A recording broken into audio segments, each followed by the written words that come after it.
rétrospectivement, je trouve ça un peu dommage que M. Lévesque n'ait pas voulu me nommer ministre. Mais, rétrospectivement aussi, je me dis que ça valait mieux comme ça. Parce que les ministres sont liés par le principe de la solidarité ministérielle, qui est un principe extrêmement exigeant. Notez qu'il n'est pas toujours respecté strictement, mais enfin. Mais ça veut dire qu'il faut se taire très souvent alors qu'on aurait beaucoup à dire. Et tandis que comme député, on a quand même plus de liberté de parole, ce que j'appréciais. Beaucoup de gens me disaient à divers moments « Comment ça se fait que tu n'es pas ministre? » etc. Alors, ça m'a amené à me poser la question « Comment ça se fait que je ne suis pas ministre? » Et d'abord, c'est le jugement de René Lévesque. C'est à lui de choisir, c'est à lui de décider. Puis ça, bon soldat, j'acceptais ça. Bon. Mais c'est peut-être parce que j'avais été candidat du NPD en 1972. Et René Lévesque avait une détestation particulière du NPD. Malgré tous les efforts que le NPD Québec avait fait pour avoir sa propre politique distincte, le NPD avait été, aux yeux de René Lévesque, le plus centralisateur des partis, le parti le plus opposé au respect des prérogatives des provinces. Alors ça, je pense que M. Lévesque ne me pardonnait pas d'avoir été candidat NPD.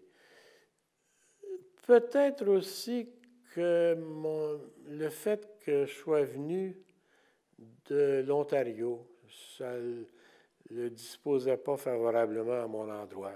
Peut-être, je ne sais pas. Aussi, et peut-être principalement, au fait, j'étais à peu près le seul député qui le contestait au caucus. Assez souvent, je disais ce que je pensais et je le contestais, je le contredisais assez souvent au caucus. Et moi, je ne connais pas de chef politique qui aime être contesté. Hein? Ça n'existe pas. Ils n'aiment pas ça. Ça fait partie du tempérament d'un chef, ça. Il n'aime pas être contesté. Alors, je ne vois pas d'autre raison que celle-là. Des relations près de zéro. La seule question sur laquelle il m'a personnellement consulté, c'était sur la question de savoir si nous devions sortir la statue de Duplessis de la cave où elle était reléguée et la dresser le long de la grande allée devant le Parlement, enfin à côté du Parlement, où elle est aujourd'hui. Alors, je lui avais donné une opinion favorable. Oui, je crois que c'est une bonne idée. Bon, ça pourrait la seule fois.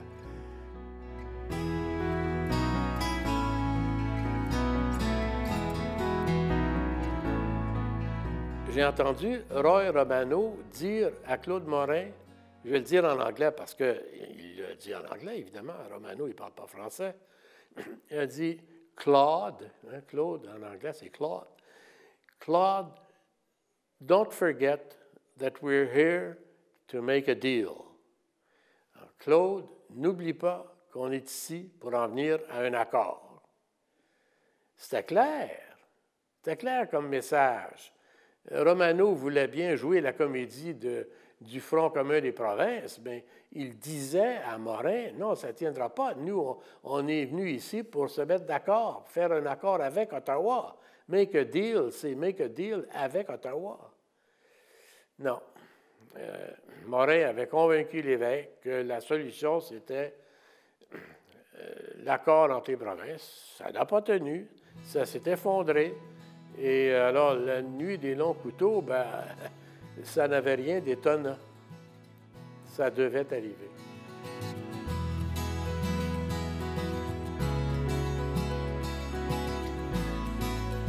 Vous vous souvenez qu'en 1981, il y a eu une conférence constitutionnelle qui s'est terminée par ce que les journaux ont appelé la nuit des longs couteaux. Il y a eu une nuit pendant laquelle Pierre Trudeau, assisté de Jean Chrétien et de Roy Romano et d'un ministre de l'Ontario dont j'oublie le nom, avait convenu d'un accord qui ne tenait aucun compte des revendications du Québec. Et cette nuit-là, on l'a appelée la nuit des longs couteaux.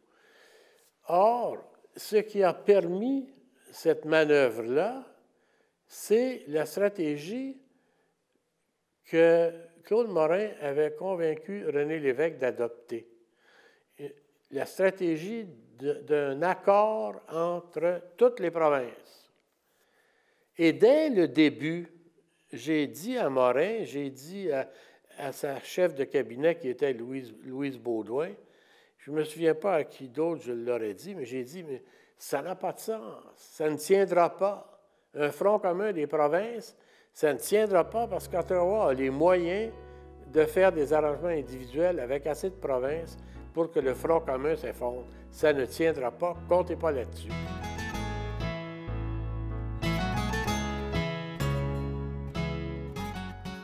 Il y a une très grande différence entre les deux mandats. Le mandat donné par le peuple en 1976 et celui donné en 1981. Le climat n'était pas du tout le même. Pendant le premier mandat, nous bâtissions toutes les lois importantes, là, le financement des partis politiques, le zonage agricole, l'assurance automobile, tout ça a été élaboré pendant le premier mandat. Alors, nous bâtissions dans la ferveur et dans l'enthousiasme. Le deuxième mandat, ce n'était pas ça du tout. Le deuxième mandat, on était déprimés. Peut-être vous parliez vous demandiez quelle était l'humeur des gens à la suite de la défaite de 80. Bien, c'est peut-être en partie à cause de ça que le climat était mauvais pendant le deuxième mandat. Il y avait du désenchantement. Il y avait des tensions que j'aurais du mal à décrire parce que ça ne tient à rien. Il y avait des tensions. Nous sentions qu'il y avait des tensions au sein du Conseil des ministres. Il y a un groupe de députés, ça s'est appelé comment, donc, le comité, je ne me souviens pas comment ça s'est appelé, le comité des 8, ou quelque chose comme ça, dans lequel il y avait en particulier Gilbert Paquette. Un groupe de députés, j'en faisais partie aussi, qui a fait une critique d'un budget de M. Parizeau une certaine année. Et ça a été très, très mal reçu. On nous a accablés d'injures. Et le rapport de ce groupe-là, c'était confidentiel, ça, c'était secret. Et le rapport de ce groupe-là a été coulé à la presse. C'était partout dans les journaux qu'un groupe de députés du côté du gouvernement critiquait le budget de M. Parizeau. Évidemment, ça a fait des flamèches. Et nous avons cru apprendre que c'est un membre du personnel de M. Parizeau qui avait coulé ça à la presse. Je ne sais pas si c'est vrai, mais je ne sais pas pourquoi non plus, mais enfin, bon.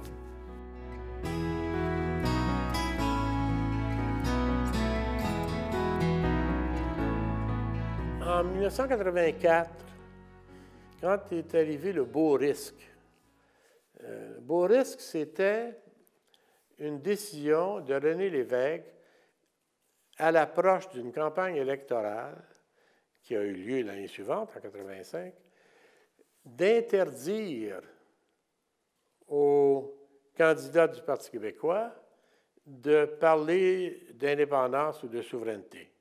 Interdire aux candidats d'un parti qui restait officiellement un parti souverainiste. C'était un drôle de risque. Ça, c'était parce que Trudeau n'était plus là.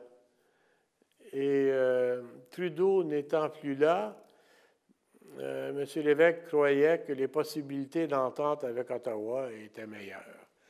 Mais moi, j'étais absolument convaincu que le problème, ce n'était pas un homme à Ottawa, une personne à Ottawa. Le problème, c'était le régime, les institutions. Alors, le fait qu'il n'y ait plus le même premier ministre, pour moi, ce n'était pas important. Bon. Et alors, j'étais vivement opposé au beau risque et je me suis entendu avec M. Fortin, le président des éditions Québec-Amérique, pour que je tape une plaquette rapidement. Je pense que ça m'a pris 3 semaines ou quelque chose comme ça. Une lettre à René Lévesque qui était intitulée « Sauf votre respect ». Sauf votre respect, sous-titre « Lettre à René Lévesque ». Et ça a apparu avant que M. Lévesque annonce officiellement sa décision dans le sens du beau risque. Il en avait parlé avant, il en avait parlé dès le mois de septembre. Mais là, on était rendu au mois de novembre 1984. Et alors, quand le livre est sorti, j'en ai fait parvenir un exemplaire à M. Lévesque. Et à la réunion suivante du caucus, M. Lévesque nous fait part de sa décision, qui était finale, c'était le beau risque, dans l'espoir d'obtenir une entente avec Ottawa. Puis là, il a dit à peu près ceci: il y en a un parmi vous qui m'a fait part de ses états d'âme. Ça, c'était mon petit bouquet, sauf votre respect. Il appelait ça mes états d'âme. Il a peut-être dit quelque chose comme « je l'en remercie » ou quelque chose comme ça. Mais ça a été tout.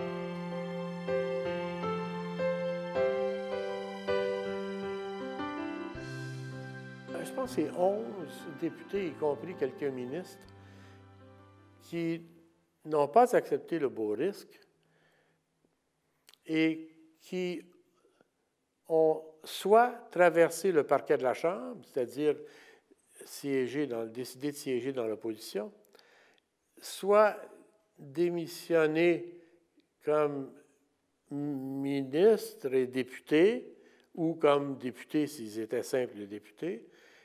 Et il y a eu un cas aussi, Louise Arel a démissionné comme ministre, mais pas comme député, elle est restée comme députée du Parti québécois. Bon, alors il y a 6 ou 7 de ces députés-là, donc des gens qui avaient traversé le parquet de la Chambre, et ça comprenait un ancien péquiste qui, lui, avait traversé le parquet de la Chambre 2 ans auparavant, sur des questions touchant les syndicats. Guy Bisaillon avait démissionné là-dessus. Et alors, il est venu nous rejoindre et nous avons formé un petit groupe d'opposition qui a désigné Jacques Léonard, qui était un des ministres qui avait démissionné, comme son chef. Et puis il y avait Gilbert Paquette, puis il y avait Jérôme Proulx, il y avait Denise Leblanc-Banté, et il y avait Guy Bisaillon, il y avait Feu Jules Boucher, et il y avait moi. Parizeau, non. M. Parizeau avait démissionné de tout. Démissionné comme ministre et comme député. Alors, nous avons, au printemps de 1985, nous avons travaillé ensemble. Nous avions notre petit groupe de banquette du côté de l'opposition. Et nous avons été assez durs à l'égard du gouvernement, mais c'était normal puisque nous étions rendus dans l'opposition. Et quand je parlais du PN qui avait été aboli et des centres du PN, le PI, Parti indépendantiste, était apparu.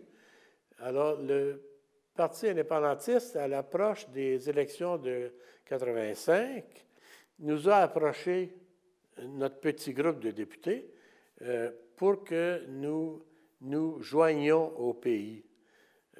Nous ne l'avons pas tous fait. Hein? Il y a plusieurs membres de ce groupe-là qui ne se sont pas représentés. Mais moi, j'ai adhéré au pays et j'étais candidat en 85, candidat du pays dans Deux-Montagnes, sachant évidemment que j'étais battu.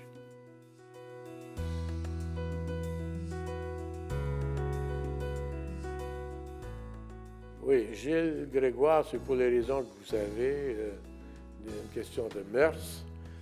Claude Morin, c'est parce que Claude Morin a informé René Lévesque qu'il avait travaillé à la solde de la Gendarmerie royale du Canada sur une longue période, hein, enfin sur plusieurs périodes, mais sur une longue période. Alors, M. Lévesque a conclu qu'il fallait que Claude Morin lui remette sa démission. C'était bien le moins, à mon avis. Claude Charron, l'affaire du manteau chez Eaton, du veston ou du manteau piqué chez Eaton. Jacques-Yvan Morin aussi a démissionné dans des circonstances assez obscures, mais qui ne sont pas du tout infamantes pour personne. Il a décidé de s'en aller, quoi. Peut-être un peu à cause de ce mauvais climat, hein, parce que ce n'était pas agréable. Quand on fait partie d'une équipe et qu'il n'y a pas d'esprit d'équipe, hein, c'est très, très désagréable.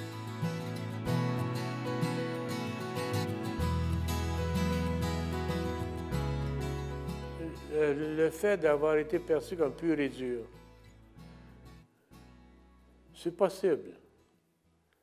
C'est possible, mais je n'en ai aucune indication précise. Ce qui m'a toujours étonné, c'est que les journalistes n'ont jamais parlé des impurs et mous. Alors qu'il y a beaucoup plus d'impurs et mous dans le Parti québécois que de purs et durs. Et c'est eux qui ont le pouvoir dans le parti. Alors, c'est un phénomène auquel les journalistes auraient pu, au fil des ans, s'intéresser, ça, le rôle des impurs et mous. Les gens qui ont fait en sorte que le Parti québécois, pendant combien d'années, a formé le gouvernement du Québec et n'a jamais réussi comme gouvernement à faire la promotion sérieusement de la souveraineté, ça montre que les impurs et mous pèsent lourd dans ce parti. J'en suis toujours membre, j'en suis toujours militant. Je sais qu'on me perçoit comme pur et dur. C'est pas tellement une question de... Oui, je suis pur et dur. Pas dur, j'aime pas le mot dur. Pur, oui, je pense que c'est une question d'intégrité, parce que ou bien on veut que le Québec soit un pays, ou bien on ne le veut pas. Il me semble que décider qu'on le veut, c'est pas en soi être pur et dur, c'est avoir une option à laquelle on tient, voilà.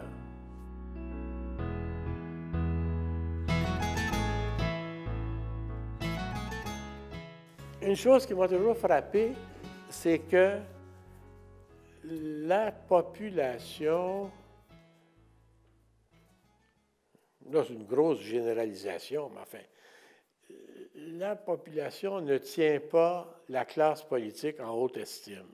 Je pense d'ailleurs qu'il y a beaucoup de sondages qui ont montré ça. Mais, dans chaque circonscription électorale, on constate que le ou la député est une personne respectée.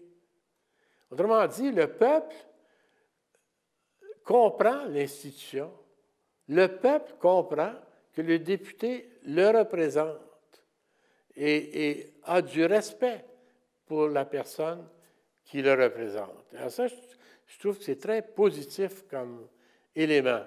À présent, je disais, puis ça c'est un cliché, que le pouvoir législatif a été absorbé par le pouvoir exécutif. Pendant des années, moi, je blâmais l'exécutif, c'est la faute de l'exécutif. Pourquoi est-ce que les gens de l'exécutif ne se préoccupent pas de réformer les institutions, de rétablir le député dans son véritable rôle qui est de participer à l'élaboration des lois et non pas seulement de voter comme un automate, bon, pour ou contre. Mais à la réflexion, et j'avoue, depuis assez peu de temps, je me suis rendu compte que ce n'est pas suffisant de blâmer l'exécutif. Il faut blâmer les députés de s'être laissés manger la laine sur le dos.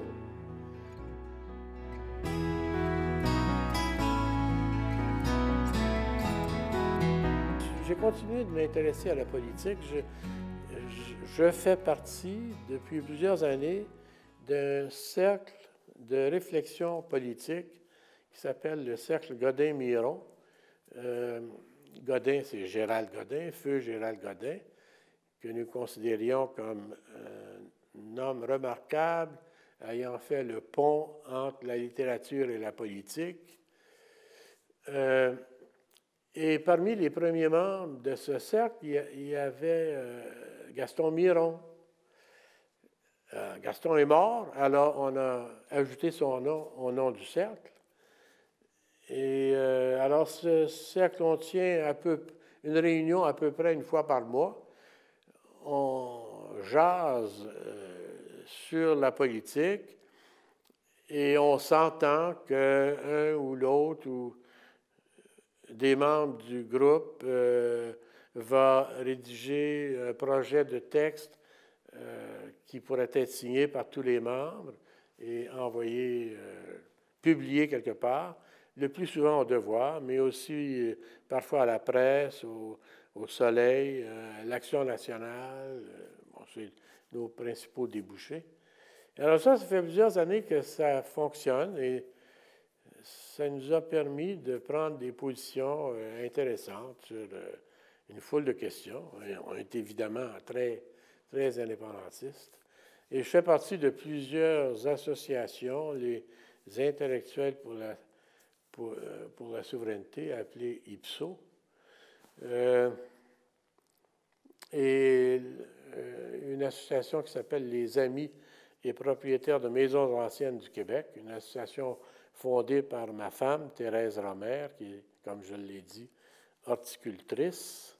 Avec Jean-François Nadeau, j'ai fondé un journal mensuel satirique qui s'appelle Le Couac et qui existe toujours. Et ça, c'est une performance assez rare parce que les journaux de ce genre, il y en a eu beaucoup au Québec, mais la plupart du temps, ils ont eu une vie très, très courte.